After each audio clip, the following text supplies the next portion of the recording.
an AMI digital exclusive. Well, my name is Richard Turner. I have no vision, and this is...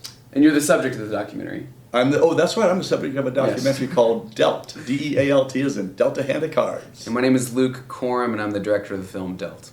And right now we're at South by Southwest in a hotel room doing an interview for the film. First of all, don't let anyone tell you that something can't be done. If they say it's impossible, I say take possible out of impossible. People sometimes call me a card magician, but I'm not a magician. I'm what's called a card mechanic. And the term card mechanic goes back like 50 years before the invention of the automobile. A card mechanic is somebody who can fix a card game. And the difference between a card magician and a card mechanic is the techniques for the card table to control a card game literally are thousands of times more difficult to accomplish than the techniques or sleights used to perform card magic.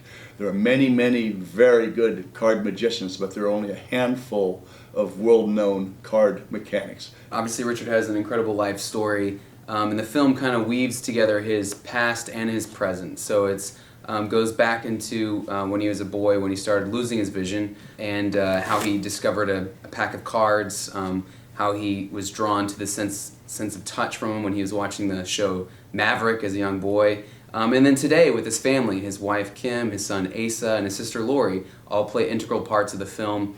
And so it's this dramatic story arc peppered in with a lot of entertainment of Richard's card work. We all have a series of senses, and when you lose one, it's very common for something else to develop. I mean, think about Stevie Wonder and his musical talents, or Ray Charles. So just because you're losing one doesn't mean there's something else that isn't going to take over and exceed its normal God-given position or place or ability. And then from there you can then take that, whatever it is, and let it grow. For me, it was a sense of touch. I just liked tactile things. I had to be touching things all the time. And my favorite thing to touch is my wife. And my second favorite thing to touch is a pack of cards. And so I would literally play with cards all day and all night. And it started as a little boy. And for me, cards, when I'm shuffling, my fingers will feel them.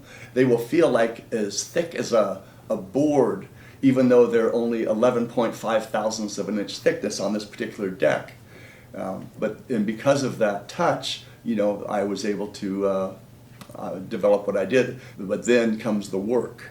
And once again, I always say, be monomaniacal, focused on one thing, and just don't let anything get in your way until you hit that goal.